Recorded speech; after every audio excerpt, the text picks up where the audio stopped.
LA Rowdies, who have made a huge upset. Your 2021 Eastern Conference champion. A chance play to go! Oh, that is a delicious goal for Tampa Bay. And now, you're tuned into Tampa Bay's RBLR Sports. Hello, everyone out there in Tampa Bay and beyond. This is James Holmes coming at you for the RBLR Sports podcast. I am here tonight with the returning shadow boxing champion, Carlos, who is ready not only to return, but actually to win the title. Carlos, Are you ready to go out there and defeat your shadow boxing opponents, which is most likely another shadow? It's just me and the camera right now. I've never lost. Still undefeated to this day. How many episodes have we done, James? I've been on here. We're on here for a little bit. I just realized the other day I've been doing this for over 3 years. You went on here even a little bit longer. It's crazy. So I've won, let's say, 3 years worth of shadow boxing matches with myself and the camera. That's a pretty good record, folks. To this point, yeah. James, the Rowdies won this weekend. It's their first win in what feels like forever. Still missing that elusive second league win. But we'll take our first win in Jägermeister Cup play. A win's a win right now, James, and I'm happy with it. We can talk about what it actually means, how we feel about it in just a second. But the Rowdies win. First win in, let me count it out. 1, 2, 3, 4, 5, 6, 7, 8, 9, 10, 11 games, James. I'm happy. We're playing the Jägermeister Cup. Yeah, that's the thing. And games are happening and teams are winning. And here's a quick takeaway before I ask you how you're doing. The gap between the championship and League One, not that big in terms of talent, roster construction. It's really, really fascinating. I've really enjoyed this cup. There's been some interesting results between League One teams and championship teams. James, before we jump into the Jaeger Bomb Cup, how are you doing down in the Tampa Bay area? Why are you wearing that black and pink shirt, James? We gotta get you some green and gold. What are we doing? Don't worry, it is not Miami. It is simply messy. It is different from Miami. I understand the colors are there, but that's for branding's sake. I have no affiliation, of course, with Inter Miami. But I'm doing well. It is raining, and as my mother-in-law would say, we needed it here. I can't talk any shit though because she just got hearing aids today, so she might be outside the door actually listening and even hearing me this time. But regardless, we will move on from the rain and the weather here because, as Carlos said, there are bright and sunny things to talk about. What a transition for me into the last week for the Rowdies. And our win, yes, in the Jägermeister Cup. The Jaeger Bomb Cup is probably actually a better name for it if we're being perfectly honest. But we're going to get into all of that today. Before we get moving with anything, I want to say that we are actually going to do a little bit different today with our format. This, again, just like it was 2 or 3 weeks ago whenever we switched things up. This is not going to be a regular thing. It's just going to be a tonight thing because there's a lot of stuff online that we haven't fully addressed, and we should really take the time to do that. So that's actually something that Carlos and I are going to do tonight. We're going to do a very quick recap overall of the Jägermeister game. We would usually spend however long we spend on our review. That's not going to be tonight. We're going to do the quickest version possible, go through our man of the match, do a preview of Lou City away, and then we will get into our extra time segment, which is going to take up the vast majority of this episode. So just stay tuned for us to get into all of the online chatter. If you want us to talk about all of the stuff that you have seen people tweeting about, writing about, possibly TikToking about, I wouldn't know, then we are here to do that this very evening, or if you're listening, this very morning, afternoon, or night. So please stay tuned for the rest of that. And don't forget our ticket competition to bring a new person to a Rowdies game. All you have to do is bring a new person, take a picture with them, post it to social media, and tag us. All right, Carlos, I'm going to do the quick recap so we can get into the questions, but we'll, like I said, keep those real quick. The starting 11 for this Jägermeister Cup match for us: Ethan Bondre in net, Robert Castellanos, Forrest Lasso, and Aaron Guillen at the back, Nick Moon, Thomas Van Kaziel, Danny Crisostomo, and Ollie Bassett in the midfield with Blake Bodley as the left wing back. And then up top, we had 2 players listed, Leo Fernandez and Manuel Arteaga. It was another 3-5-2, depending on the moment that you saw it. But we went back to 3 at the back with 2 wing backs. And not only that, those were Blake Bodley and Nick Moon, I think in his first start since very early on in 2025. So that's very positive to see, in my opinion. Nick Moon is a good player, and we brought him in last year. I think we brought, actually, I was saying this somewhere else, but we brought in Blake Bodley and Nick Moon to be our starting wingbacks last season. Yeah. And we probably haven't seen them actually be able to start a game together possibly over this whole time. I don't know if we have had them play together since we signed them back in December of 23 or January of 24, whatever it was. They were that dynamic duo over in San Diego that was exactly easy transition. We keep them together, just basically plug and play to the Tampa Bay squad. But the Moon injuries have really piled up, and it seems like when he's starting to come back, Bodley's had a couple knocks as well. So, good to see them kind of coming back into form, or at least health together. Maybe we can get that old San Diego form back from them. That'd be nice. Yeah. I mean, first of all, we got to get good minutes out of them both. And I think if they can stay healthy, which is obviously the goal for everybody, but if they can stay healthy, then we're looking at something really positive there. So after going down in the first half, we actually rallied in the second. Very surprising for the Rowdies lately, but they did not put their heads down. They knew that they had it in them to come back in this game. They had done extremely well in the first half, and they ultimately got the 2 goals they needed from Rubens Pacius and Ollie Bassett. Quick standings update for the USL Jägermeister Cup Group 6. The Miami leads with 5 points, I think it was. The Rowdies are on 4. South Georgia Tormenta and Naples both have 3 points, so they are behind us in that order. Greenville are second last because last place team in Group 6, believe it or not, is Charleston Battery. 0 points from 2 games in the Jaeger Cup. So who would have thought? Are they taking it fully seriously? Probably not, but it's still a very interesting thing that they have lost. I think they've lost 2 games to 2 USL League One teams, in fact, which just goes to what Carlos was saying about the gap not being too big between these 2 leagues. So, Carlos, let's jump into the questions here. Was this a deserved win in your opinion? Why or why not? And what did you like about this game? I'm assuming that there was a lot in the first half to like, other than the goal. And then there were 2 big things in the second half to like, because I think overall the second half was less dominant compared to the first. Yeah, I mean, it's interesting, right? Because the first half feels a bit more dominant, but obviously we're losing 1-0 through that entire half and don't get our first goal until the 79th minute in the second half. But, I mean, just looking at the numbers, you look at that first half possession, 69% possession to 31% possession for Tormenta. But not a ton in terms of really, really dangerous opportunities. There's been some good play. It seems like there was a good amount of chance creation. Don't get me wrong, throughout this game for the Rowdies, but not anything particularly, massively threatening for us. But I generally liked how our offense looked in this one. I know we were playing a League One side, but again, like I've said multiple times now, and like you referenced, the gap's not that big between the League One and the Championship. That being said, South Georgia Tormenta FC is on the lower end of League One as well. So I think this is a game that we should expect to have won. I would have liked it to be by more goals. And I think it should have been by more goals. So I think I won't say I'm thrilled with the result. I think I'm a little disappointed because it was obviously as close as it was. I think it should have been a much more comfortable win. That being said, I was happy with the chance creation. Like I said, it felt like there was a bit more rhythm. It didn't feel as stagnant as, just a week before versus Lexington, right? That game just felt like nothing was really going. A lot of turnovers.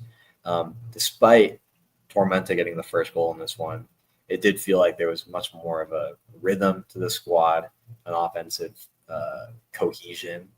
Plays were coming together, even if the last touch wasn't there. That last, that final shot to put it on goal in an effective manner might have not been there, but we were creating the opportunities to get us there, which I'm not sure I've been able to say a lot this season. Right. in addition to that, with the exception of, and hold on, well, I was going to say the back line looked okay. But we have to talk about that goal that Tormenta got too, because that was a really, again, a silly moment for our back line. It's kind of just been struggling to find its rhythm that we know it has in them. But if you take a look at the goal that Tormenta scores, this comes off a turnover. Vancaziel does a great job. Again, defensive-minded center mid. So this is really like his specialty, is what we have him here for. Intercepts a pass in a pretty dangerous Tormenta counterattack. He gets in the way, pokes the ball away. Forrest Lasso gets the ball at his feet with a good chunk of space between him and the Tormenta player coming down on him. There's a good, 6, 7, 8 feet between Lasso and this Tormenta player. I think like this, if you take a look at the highlight and you take a look at the clip I'm looking at, it's just from the broadcast. This is a moment that we just shouldn't be in, right? Lasso has the ball here after a good Vancaziel forced turnover. And I think he makes a mistake by playing it back to Castellanos, who is to his left, closer to the goal, who also has a Tormenta attacker like right on top of him. Silly mistake, forces Robert Castellanos to make a really kind of just hasty pass, just kind of booted away. And it takes an unfortunate deflection off Lasso. I think, again, it's easy for me to say from my desk here in my apartment in Arlington, Virginia. It looks like the right decision would have been for Lasso to just boot it away instead of forcing Castellanos into a kind of tough spot. But even if that is the play, if you play it back to Castellanos, Lasso needs to be a bit more engaged in the play, kind of conscious of what's going on, step out of the way. He's just kind of sitting in front of Castellanos' only real kicking lane, passing. It's not a pass. He wasn't really passing it. He was just kind of booting it away. That's what I'm calling it, a kicking lane. The only way for Castellanos to have kicked it away from the goal was through Lasso. So it was unfortunate. Just really kind of series there. We turn the ball over off of that Castellanos clearance, quote unquote. Tormenta gets the ball very comfortably. They can set up nicely for a beautiful little cross from their number 11, who I'm not sure what his name is. I can figure it out really quickly. Tormenta's number 11, Nyangio. Is that how you pronounce it? Jonathan Nyangio. Put in a perfect ball, an absolute beauty of a ball to Vivas, who finds himself right in front of Aaron Guillen. He was in the right spot. It was a good play. It was well worked. I think Guillen could have done a little bit more to get in front of him, but at the end of the day, a well-worked play off of what shouldn't have been a chance for them in the first place. Okay. And Carlos, if I can jump in real fast and then I'll turn it right back over to you. I wanted to highlight something from the press conference when we brought this up with Steve Coleman. I asked what his take on the defense was, because obviously there was this moment, but otherwise I thought we'd done well. I think you were saying roughly the same. And he said that there is this metric in his whatever statistics database he has access to, probably something that we don't, but whatever he has access to, there are I think he said 4 passes in between usually a team giving up a ball and the other team scoring. And there's also a very high incidence in the league of teams defending, and then they win the ball back, and then they give it away, and then the other team scores again. So it was called the second attack. You have the first attack, the team wins it back, and then, or the defenders win it and they lose it, and then the team has a second attack and they score. And that's actually what happened in this case too. So that was something that I guess I wasn't particularly familiar with, but it was part of the press conference. If you want the exact quote, it is on our social media. Our producer Eureka does the video there and puts it all up on our all of our different social media. So if you do want that, please go check it out there. But yeah, I just thought that was interesting, and probably something, obviously, if this is a focus of the coaching staff such that they have the terms to talk about, these kinds of things, then probably it's something that they are thinking about in there. And it's unfortunate that it just didn't come up, I guess, in that moment. Obviously, where Forrest Lasso's ball, I agree with you, Carlos. It was not the best decision in that moment, more than likely. And Robert Castellanos is in a position where he's got very little room to try and get the proper purchase to get a clearance. But yeah, it's not the ideal look, of course, for a proper defense. But I'll turn it back over to you. Yeah, no, well said. I think beyond that, with the exception of one counterattack, that Bondre came up massive in the second half. Massive. It was a one-on-one opportunity that felt like it should have put the game away. Tormenta going up 2-0, most dangerous lead in soccer, quote unquote.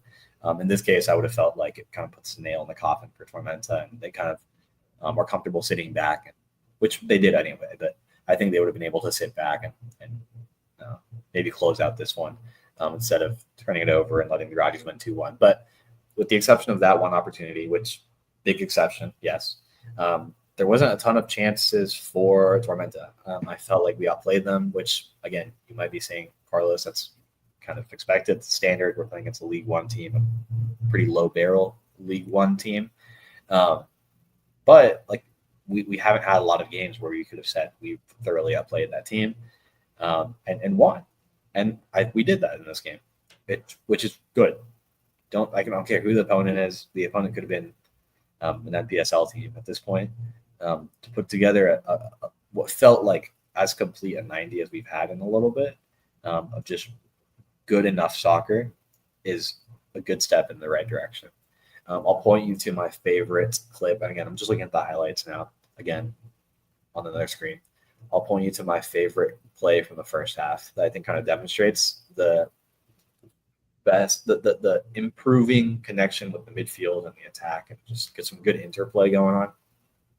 There was a great little sequence in the 41st minute that I felt like could have easily ended up in a goal. Ollie's playing so well out there on the wing. I think he's getting more and more comfortable out there. If you recall, it wasn't really the position we've seen him a lot in his CPL days, but I think he's gotten more comfortable over there.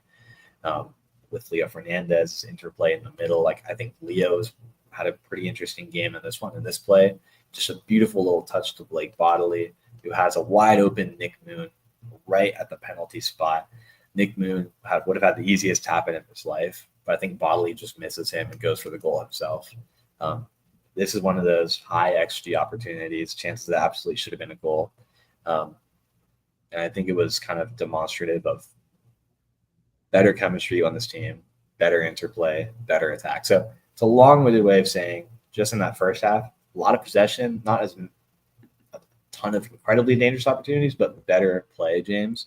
And I don't think that's something we've seen from this Rowdy squad a little bit this season. You go to the second half, of course, we get those 2 goals. I think Woobs comes in and makes an incredible immediate impact. He had like 3 or 4 looks by himself that could have easily ended up in the goal. Van Kaziel had a good look from a corner that could have ended up in the goal, just went right over. Arteaga had a couple great looks. Even Leo had a couple shots from outside the box. Like, things were coming together offensively, which I am thoroughly enjoying. That being said, Tormenta sat back a little bit, and this one kind of let us have the possession a bit. I think less so in that second half, which is interesting, right? They kind of try to come out a little bit more. But it still takes a lot of good soccer to be able to produce 90 minutes of pretty complete soccer. And 90-plus minutes, obviously, right? Woobs comes in and scores the game winner. No, sorry, not Woobs. Woobs scores the first goal. The game winner comes in the 94th minute by Ollie Bassett. Just good. We've had a couple of these stoppage time-ish goals, late goals of make an equalizer.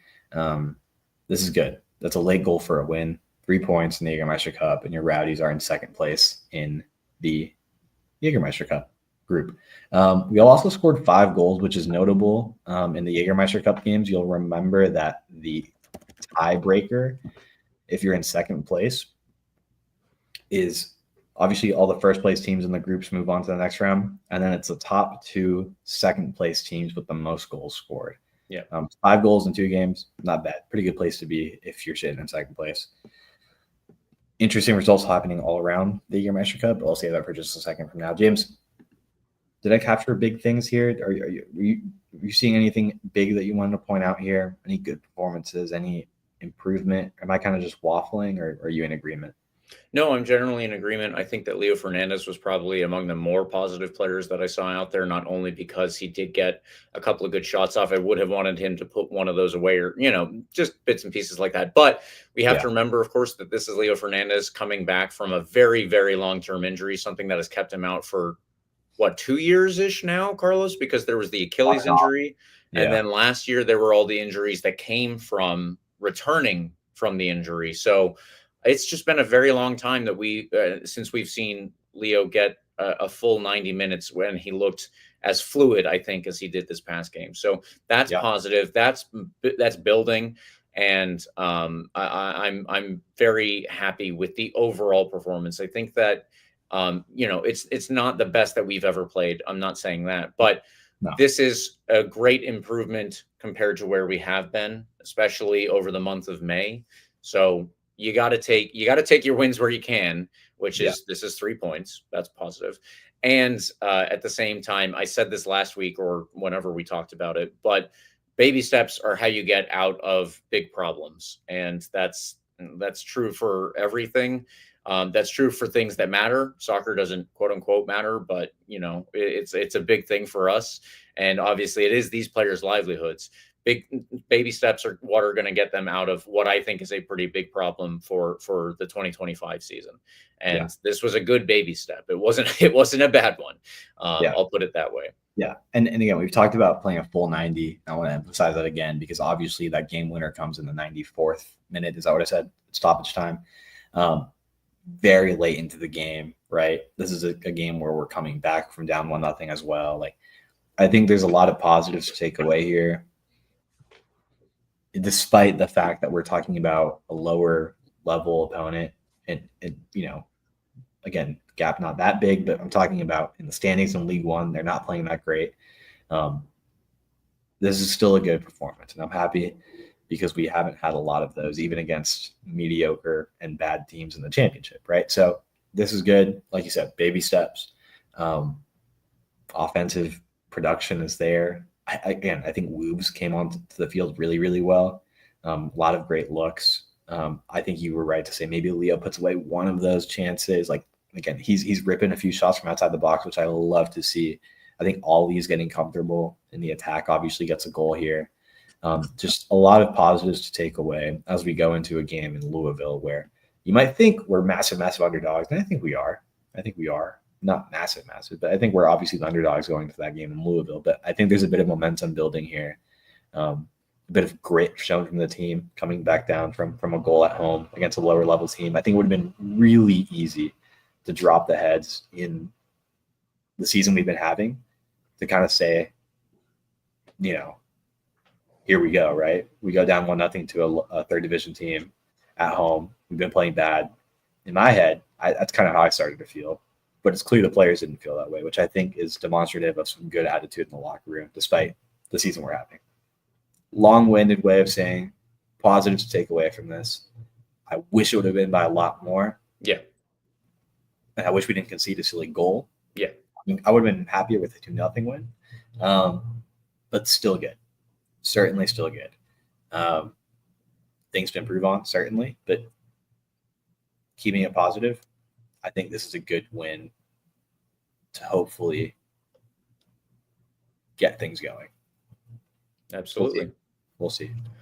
With that, we will do our man of the match. Like I said, we got to get through this quickly because there is a lot to get to at the end of this episode. I hate to put it in such, clickbaity terms, but you really do want to stay tuned for what we're going to get into later on. So, Carlos, who is your man of the match for this game? Yeah, I kind of spoiled mine. My man of the match is Rubens Pastillas, of course. Like I said, I think he had an incredible game. I think things started to ramp up. I think we had a good full 90 of offensive production, but I think things started to ramp up even more when he stepped onto the field. You could see his intensity coming in. Kind of curious about why he's not starting, but that's a question for another day.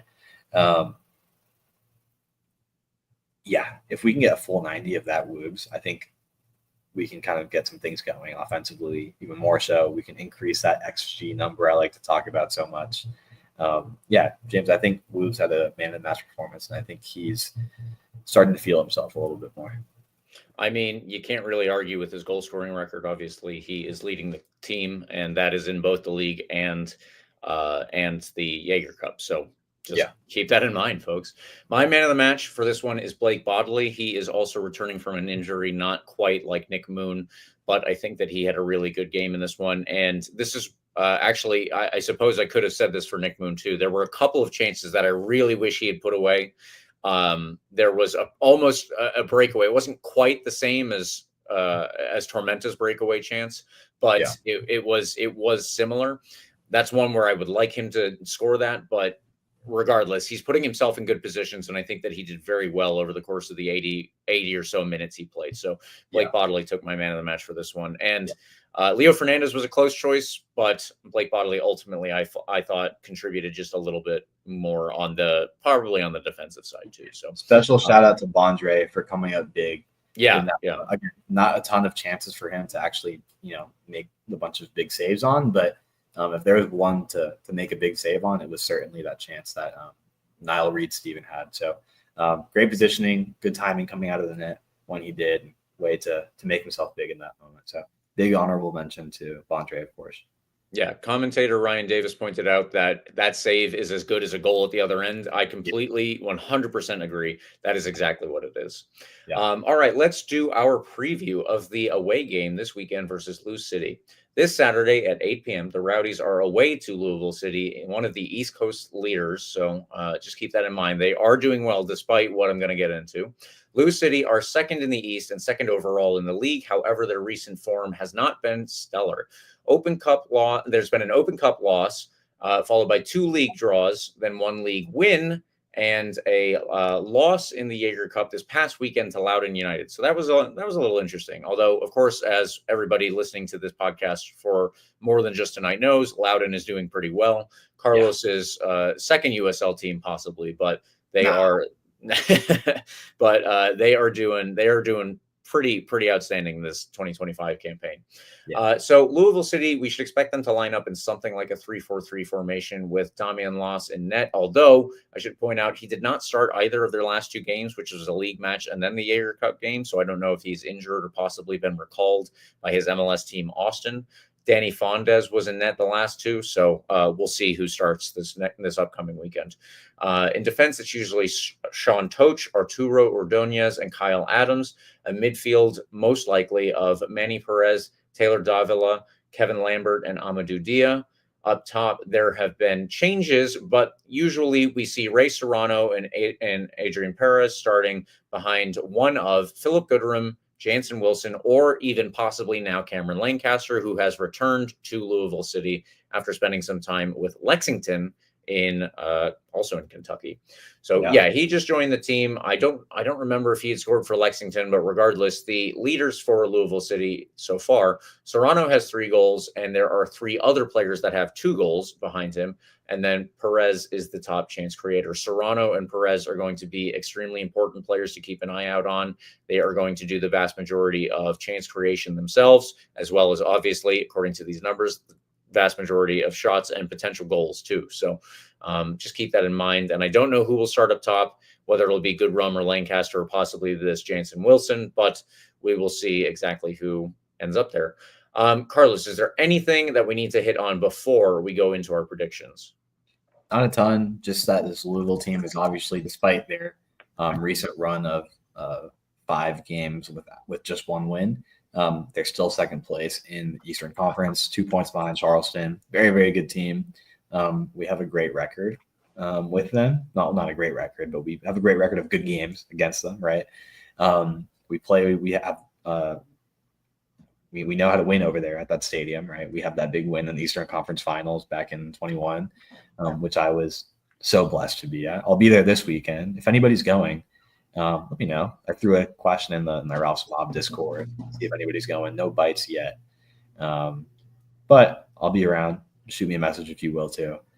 This Louisville team, James, I think more than anything is really, really impressive because of their defense. They don't let in a lot of goals, despite some shaky performances. They're still averaging less than a goal a game against in that 5-game stretch you talked about, right? And they've been some shaky performances, but they're still hanging in there, playing well enough to at least get a point. By the way, that one of those games is against an MLS team in Minnesota, right? Yeah. So he did one game against Minnesota, one goal against Minnesota, one against Hartford, and then 2 in this most recent loss to Loudoun in the Jägermeister Cup. Defensively solid team. We can expect that this weekend as well. If you want to come out of here with a win, you have to take advantage of what will likely be limited opportunities. Exactly. Right? You look at a game like this where we have a lot of time of possession, a lot of okay-ish chances.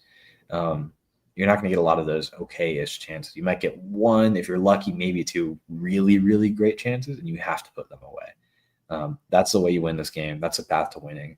I don't think this is a team that you want to just sit back and play counterattack soccer against either. That's not really what we're super built for either.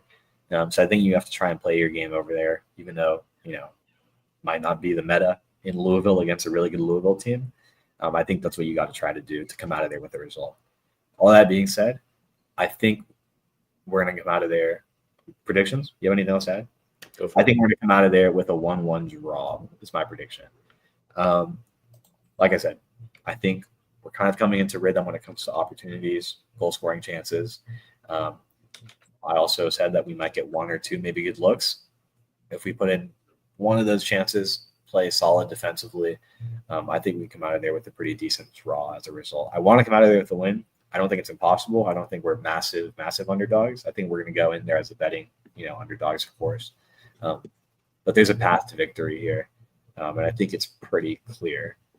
So it's a matter of imposing ourselves, playing a full game, and hopefully getting some more guys healthy, keeping guys coming back, able to play full 90. Good performance from Leo, hopefully a good performance from Woobs, and that's how we get out of there with a win. But my prediction officially, 1-1 draw. James, what do you got? I am not so high on it, and this is not specifically related to the Rowdies are doing poorly, the Rowdies are this or that. I think, in all honesty, we are trending slightly upward, as I said, but I think that Louisville City also are just their usual juggernaut self, and so I can't really discount that. So I have gone with a 2-0 loss away on the road, while Eureka joins you in a more positive note on a 0-0 draw. So I'm hopeful that either you or Eureka is correct, but I'm just trying to get myself some points here, folks. All right, well, that will do it for our preview. Let's move on to the extra time segment. And Carlos, we have hold on. We have a current Rowdy and a former Rowdy, I guess, that we can highlight here. So yeah. I'll let you take those away. No, just a quick shout out, by the way, to Connor Antley, who got his first goal with DC United. As you know, James, Connor a winning goal, if I'm not mistaken. Correct. Game winner against FC Cincinnati, which my girlfriend was not too thrilled about. But that being said, Connor Antley getting a game winner, so much fun. I'm really happy for him. If you've been keeping up with his career post Rowdies, you'll remember that he had a really, really tough injury that kept him out of the game for basically a whole season. He's been coming back slowly. DC United is not in a great spot, in the league right now. So I think he's found himself with opportunities to get good minutes, just coming back from an injury right now, right? In fact, he got the start. I believe it was his first start. And of course, gets his first goal in that start. So hopefully big things coming for him. He is an awesome, awesome story. He's one of those players that had a long career at this level in the USL and got a chance to make a jump to MLS I think when he made the move, he was 29. Now he's 30. You don't really see that happening a lot. A 29-year-old making a jump from USL to MLS. Really, really fun. I'm happy for him. I hope he has a lot of great success with DC. Obviously, my local team over here. So I'm going to go make sure to check out a game now that I know he's starting. He's healthy. He's playing minutes. I'm really, really thrilled for him.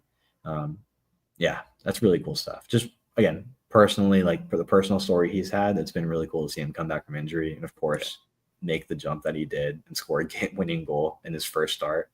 That's pretty sweet. And James, the other bit of news I wanted to throw in here, and if you were in any way involved on Rowdies Twitter and you keep up with the Rowdies on Facebook or Instagram or whatever, they shared that Nate Worth actually got called up to the U.S. Youth National Team, the men's U18 squad, for the UEFA Friendship Cup, a very wholesome name for a tournament. But awesome stuff over there. I'm really happy for him. That's just really great for the kid, obviously, to get some minutes with the national team, get some minutes abroad. That's awesome stuff. More selfishly, from a Rowdies perspective, if we ever have to come to a moment where, I don't know, some other team, maybe a big European giant, is calling the Rowdies name for a Nate Worth, these national team minutes add up, James. I mean, Yep. it has a good financial value when it comes to the Rowdies thinking about how much their guys are worth. So I'm happy for Nate. I'm really, really happy for him. I hope he has a great time over there and get some good minutes. I'm not actually sure about the schedule of this tournament. We probably should have checked, but it's happening soon, and it's against good competition. So I think it'll be a great opportunity for him, James. Yeah, absolutely. I am a big fan of the international game, as I've said probably on every other podcast that we do, which is related to the Rowdies. Somehow I find a way to fit that in, but Nate Worth is continuing the great tradition of having Rowdies players represent the national team at some level. Two other things that we need to highlight before we get into our online talk. Gavin Glinton is out at the Oakland Roots, and Benny Feilhaber, of all people, is named as the new head coach for that club. Very interesting. I believe his only prior head coach experience was with SKC2 in MLS Next Pro, and they did well in the league. They didn't do well in the playoffs, where I don't know if this is still the case, but previously in the MLS Next Pro playoffs, you could choose who you wanted to play, and they chose I think that they were first overall, so they could choose whoever they wanted. They chose the second place team, confidence coming out of the gate, and then they lost. But it was something along those lines. I don't know if that is still the case in that league. Regardless, that is probably his only head coaching experience that he's taken to Oakland. Very interesting to see how that goes. But Oakland has not been doing well, and that's really disappointing because they're playing in the Coliseum. I honestly wanted to see them just light that place up, and hopefully he can do that. Who's to say he can't?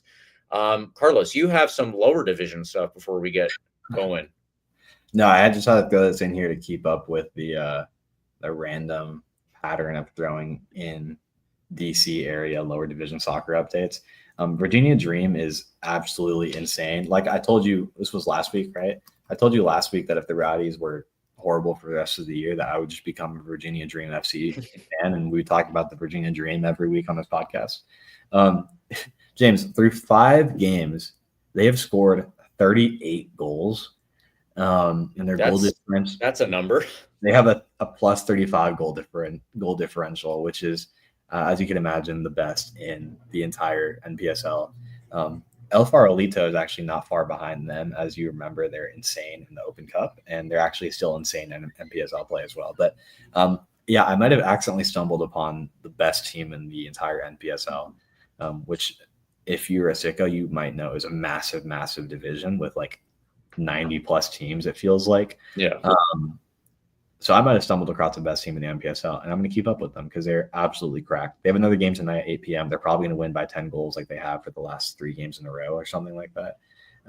Keep up with them, James. You might have the best team in NPSL on this podcast. We might be talking about them this entire time because the Rowdies, they might get better, but I'll tell you what, Virginia Dream is going to be this good for the rest of the year.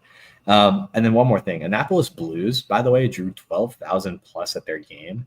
I had to throw this in here because USL League One is always looking to expand, where USL is always looking to add teams, the championship in League One.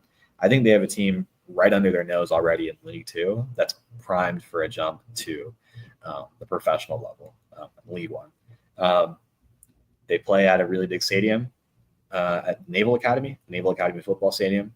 I think if you throw the professional tag on there, you can see even more of a jump in attendance, but it's really, really cool to see what they're doing. They're playing with literal college kids. If you know the League Two at all, like League Two is just basically a summer league for college students. Mm-hmm. A couple of Georgetown kids on there. One of my friends, Max, is on that team.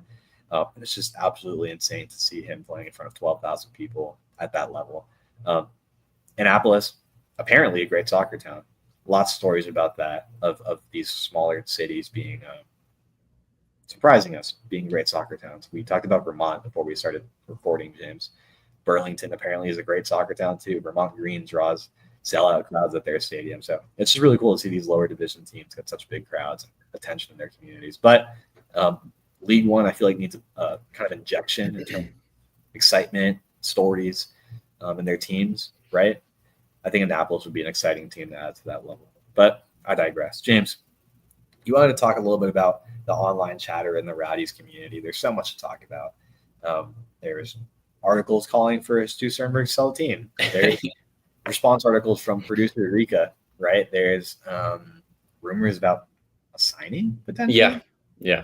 Get to that in a second. James, where do we even start? Where do you want to start? Let's just talk about what's happening in the Rowdies community and the Rowdies discussion circles. Yeah. So the reason that I figured that we needed to take a little time to do this, because we did take a couple of weeks ago time to talk about the team overall, where we didn't really talk about the game. It was just, where is the team right now? So let's talk about the club. The club itself, it is driving all of the online discussion that is related to Tampa Bay, that is among Tampa Bay fans. The reason that I actually thought that this specifically needed to be done, and I'm not going to bring up the article specifically. If you want that, check out our producer Eureka's article in response to what drove this. I don't want to mention the article just because I'm not here to like throw knives or whatever the phrase that I'm trying to grab is. But Eureka's response article is one that you can go and read. We would obviously suggest that you do. It's on all our social medias. And it comes in response to another article elsewhere saying that Stu Sternberg should be forced effectively to sell the Rowdies. So that is what I am trying to talk about here. Stu Sternberg is, of course, head of the ownership group that owns the Rays and owns the Rowdies. There is a lot of discussion, supposedly in MLB circles, about the league itself forcing him to sell the Rays. I spoke with Eureka about this at the game, and I don't think that that's actually on the cards anyway. So there's really no reason to think that that is something that MLB is pursuing, as far as I'm aware. And regardless of whether or not that's true for the Rays, I don't know exactly how much that would directly impact the Rowdies with Stu Sternberg. So Stu Sternberg being forced to sell the Rowdies isn't something that I think the USL possibly. I don't know this for certain. But what I do doubt, even if the mechanism exists within, let's say, the USL organization bylaws, they are not going to force Stu Sternberg to sell the team. There's no world that I can see that happening. So the mechanism, regardless, that's not going to exist here. There are a lot of people who are upset with Stu Sternberg and the ownership group as a whole. Now, that's something that, that's an argument that I can entertain, and that's something that I can discuss. But I also would like us, just like Eureka pointed out in his article, we need to be a little bit more factual about how we're going about it. And it's not just because we need to be nitpicky. It's also because it's kind of important as to where we're putting our efforts as fans. If we have any type of ability to direct the movements of the club, then you can't request that they do things that are impossible or make no sense. So we don't know the finances of the club. That's not something that gets released. We don't know what the budget is for the roster. We don't know any of that stuff. For all I know, they have spent everything that they can that is available to them on the Rowdies already. I don't necessarily think that's the case. And the only reason I don't think that's the case is because at the moment there are rumors that the club is going to at least sign a player. And we're going to get to that in a little bit, possibly talk about other players that I would like to see the team sign, just because that's always fun. Speculation is fun. But the point is here that even if they haven't spent every dime that they have on this team, there is probably a lot less room to move because of what they have put into the team in other ways. So if we take one more step back real quickly, think about what happened over this past hurricane season. The Bay Area got hit at least twice, and that's not counting after effect or other effects from other storms that were a little bit farther out from us. Yeah. And Al Lang Stadium in particular underwent a lot of damage. I believe that they had to spend themselves a lot of money to build it up to actually host games again. And that includes that includes not just the field, of course, that there's a lot of underbelly to the stadium where people need to have satisfactory locker rooms, satisfactory to a league standard is what I mean. And they have to have the facilities to host press conferences or what have you. All of these things need to be up to a certain standard so that they can host games there. They put a lot of money into being able to do this again. I don't know that we haven't spent so much money on those specific efforts that the Rowdies organization has less money to spend on the club. None of us knows that. The only people who know that are Stu Sternberg and the people who meet with him on a day-to-day basis. The idea that I'm an anti-billionaire guy personally, but my personal politics aside, it really doesn't matter here, because saying that Stu Sternberg is not doing enough for the club, you can make that argument, but if you don't have the facts and figures that are pointing to our budget, I feel extremely uncomfortable making any such claims. I personally would not go out there and say Stu Sternberg needs to sell the club because he's not doing enough, and this is the reason why, if I don't even have the money to point to, if I don't have the dollar per dollar figure, that's a little weird to me. And that's, I think, a lot of what Eureka was getting into in his article. Again, go read it. Carlos, please take me off of my ramblings here. Where am I going astray or not? Or what is your opinion of what you've seen people talking about online? Yeah. Well, I will say I'll take off my anti-Stu Sternberg hat generally, because I come into this discussion with a distaste for Stu Sternberg in general and how he operates the Rays. So, and I know some folks from the Rowdies sometimes listen to this podcast. It's not that I hate your boss or anything. He's just, I wish you would do a little bit more for the Rays. For the Rays, right? He's got a lot of money, man. Just like throw some more in there, And they have a complicated history with, like the Rays stadium deals and the backing out last second and the approving deals and the backing out. So I think this conversation is so convoluted because it's so easy to conflate what happens with the Rays, the Rowdies, like who owns the Rays, like this. To clarify, and I think Eureka sharing this in our little private chat we have, James, too, that it's the Rays baseball club, the team, the organization is the actual owner of the Rowdies. The Tampa Bay Rays own the Rowdies. Yeah, I think that means if the Rays were to be sold to another owner, that owner also owns the Rowdies. But that's not really something that people just understand naturally. You know what I mean? Like Stu Sternberg, right? That's the name that's kind of a buzzword in Tampa sports discussions. It's like Stu Sternberg. This conversation is so not complicated. It's just confusing because there's so much gray area. No one really knows what's going to happen with the Rays stadium. No one really knows how it's going to affect the Rowdies. Does a new Rays stadium mean the Rowdies team up and play there too in some sort of multi-purpose stadium? Does some, I don't know, hypothetical worst case scenario relocation of the Rays necessarily imply that the Rowdies move along with them? I wouldn't think so. I wouldn't imagine that someone who's interested in buying the Rays is also interested in carrying along the baggage of, and frankly, the financial, nightmare that is owning a lower division soccer team. Like, there's just, the problem is, like you said, James, no one really knows what to advocate for. The Tampa Bay Rowdies fan base, I don't think gets enough credit for being as knowledgeable as they are. People are very engaged with the soccer world around them, the U.S. soccer landscape, the landscape of Tampa Bay sports as a whole, like where the Rowdies fit into that, right? But despite a pretty good grasp on who the Rowdies are and where we fit into the Tampa Bay sports world right now, and maybe into the future, no one really knows like what to be, like you said, advocating for. We do know that the Rowdies should be at Al Lang next year. That was something that came out in an that is like out there in the news. That was early May.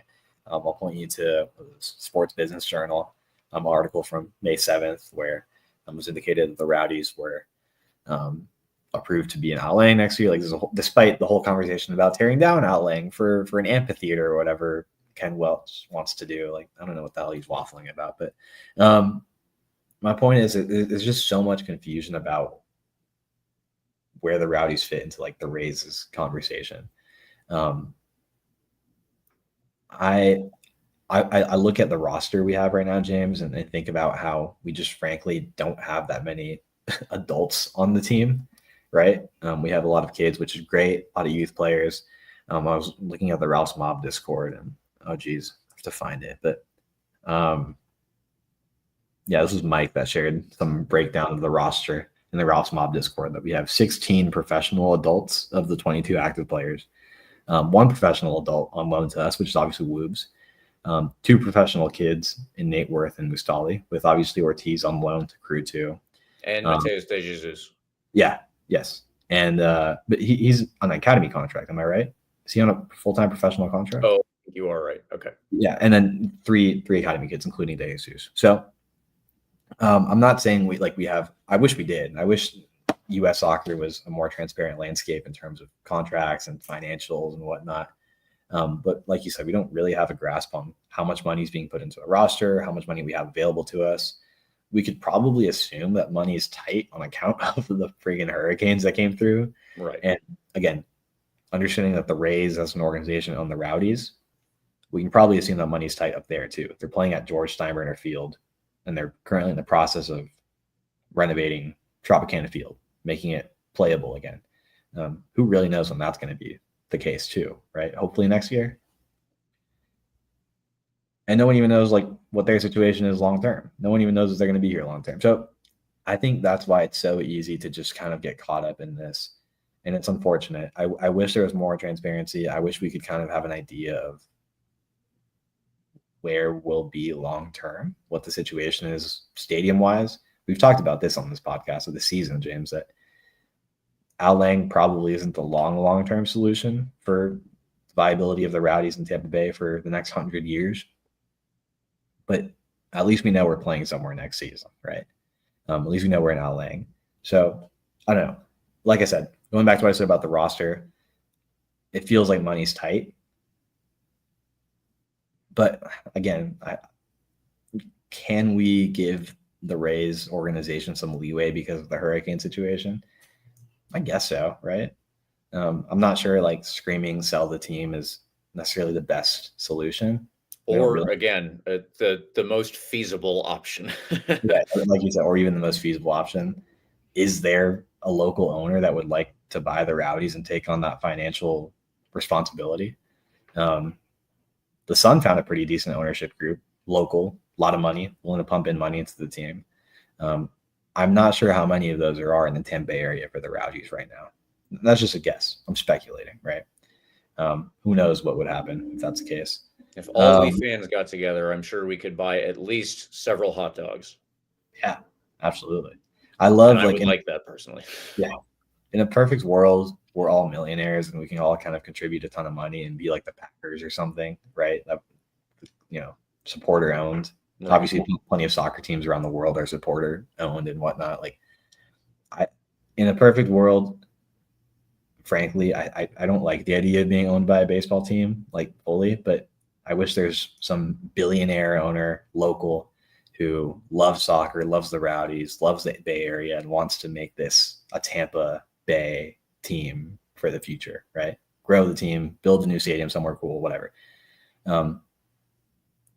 I was always skeptical about like the Rays as an ownership group. Just again, I don't like being owned by a baseball team. I love the Rays, but I feel like there's just complicated things that get complicated there.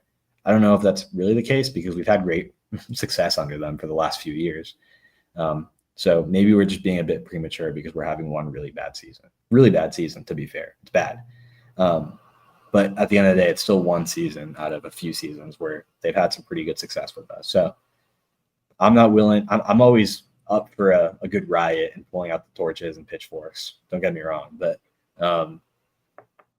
like you said, I'm not sure I'd jump on the bandwagon of necessarily asking the Rays to sell the Rowdies right now because I don't know what's out there. It's pretty uncertain. Maybe there's a good billionaire owner out there that would sweep up the Rowdies and keep them in Tampa forever, Tampa Bay. But I just don't know. So I don't know. All that being said, that's kind of where we are as a fan base right now, I think, right? I don't know what's going to happen. Right. In the meantime, we're still going to games. The fans still get out to Al Lang and sell out a bus, by the way, of fans going down to Naples. That was really cool to see. So on the Let's route go. support Let's a go. full bus heading down to Naples. Like, there's a dedicated fan base here of people that just kind of want to have an idea of where we are as a club long term, what we should be advocating for. There's just so many possibilities right now, and not all of them good, if we're being honest. Yeah,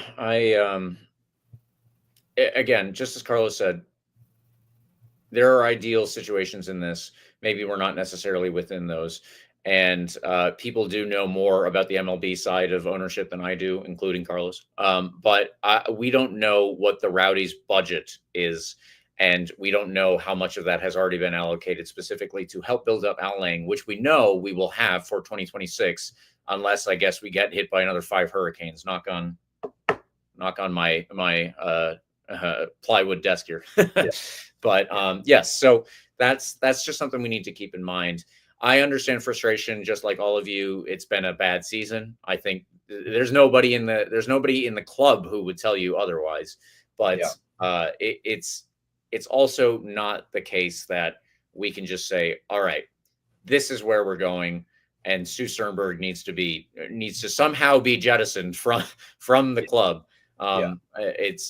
That's not something that I see as an achievable goal, even if it's something that you believe for your own reasons is the correct one.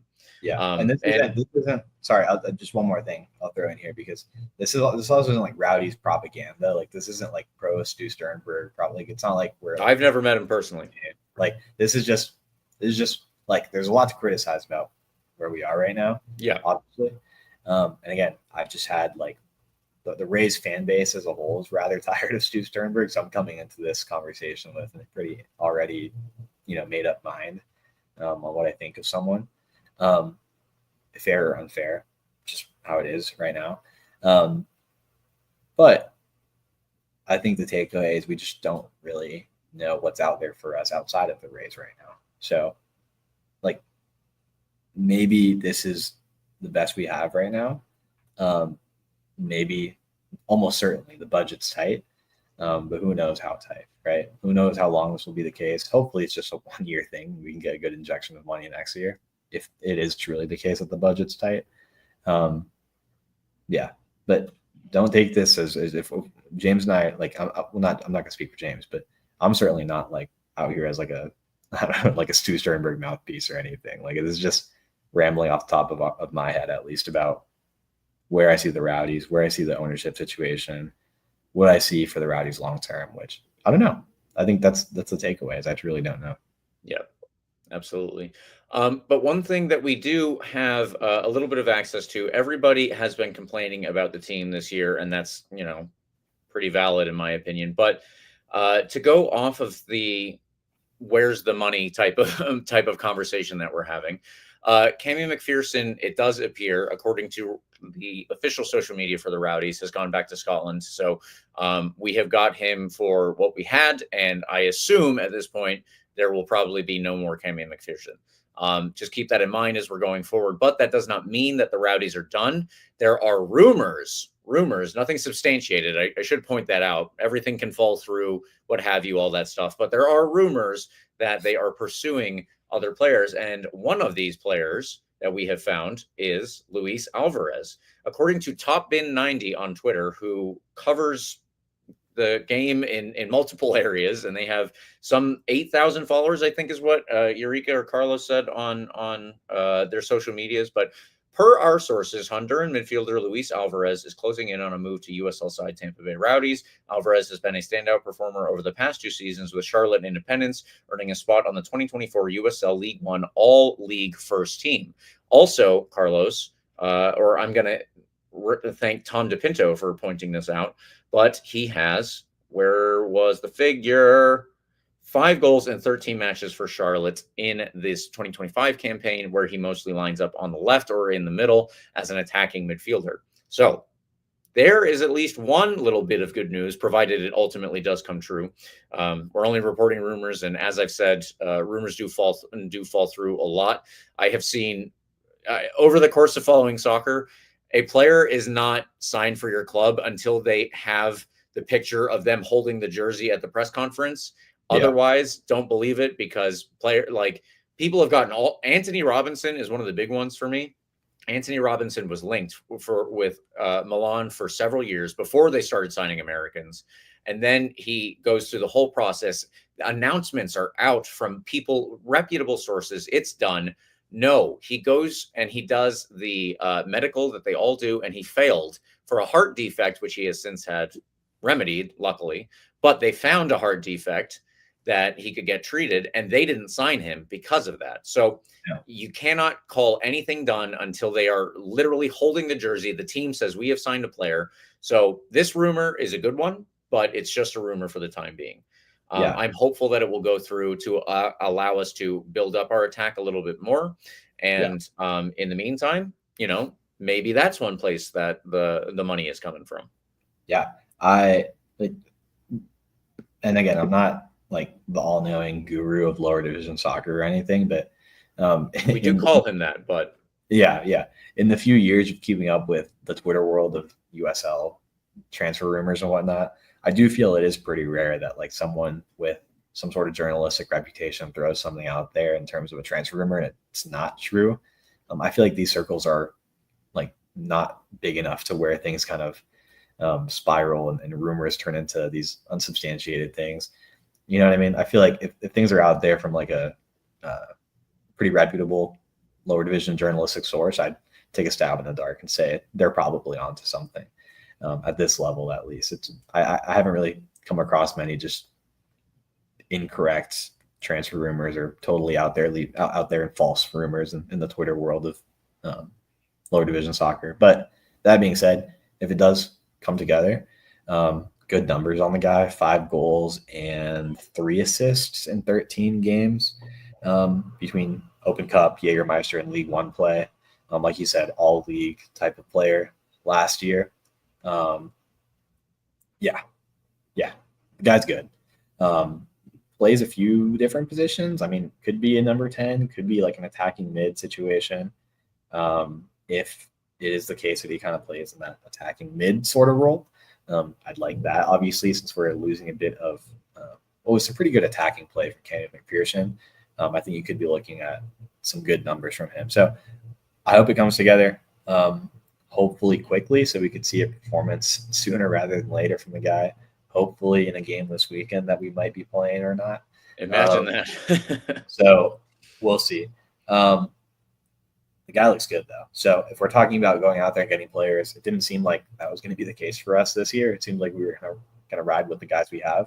But if we are going to pick up a guy from League One, this guy seems like the creme of the creme in League One. So yeah. And like we said, there's not a huge gap between these League One and championship teams. So if he's putting up these consistent performances at that level, I expect that to start to translate rather smoothly if he comes to play in the green and gold. So, let's see him. 22 years old out of Honduras. Not, an old head, not a kid. It's kind of the perfect balance. That's what we're looking for, I think. Yeah, absolutely. And I think that a lot of us will take any update to our attack right now. There are some players out there with USL ties who have just been relegated around the world. Yeah. I believe that Jose Gallegos, previously of San Antonio, was relegated. I don't know if I might be wrong about that.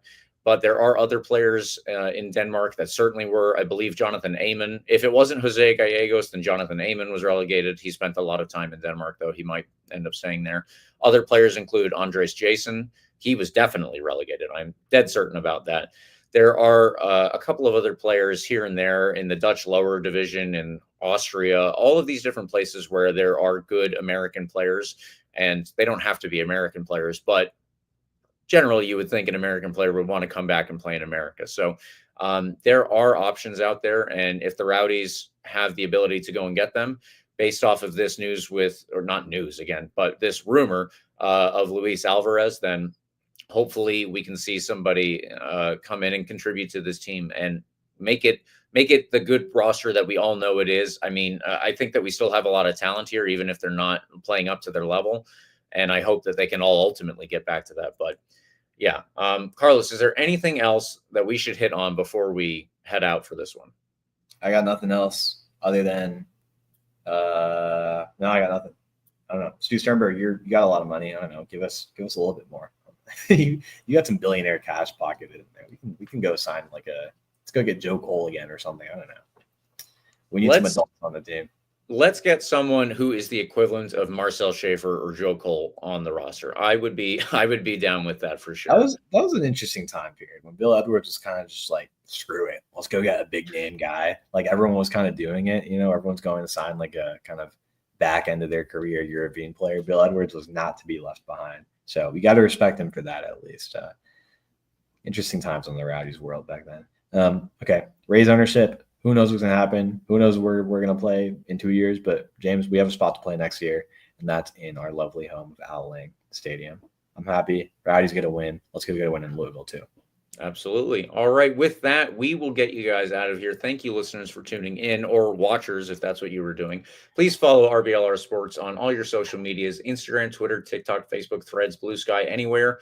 At RBLR Sports. I'm mostly on Twitter at RBLR James K. You can use the hashtag AskRBLR, or you can reach Carlos at Carlos TPA10 on Twitter, and Instagram, and Facebook doesn't have ads, but Carlos on there too. Carlos Brenda. Stop talking about Cal Jennings, man. He's gone. Like, let's stop. I mean, how many times have we said this on the podcast, James? He's gone.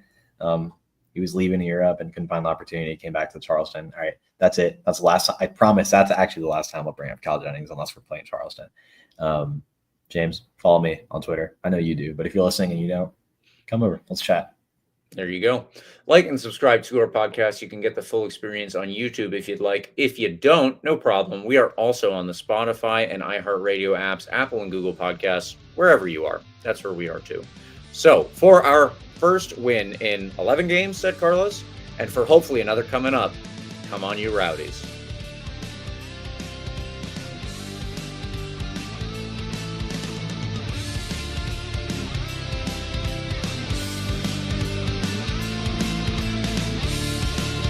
Thank you for tuning into this presentation by RBLR Sports. On your way out of the stadium, please remember to like and subscribe.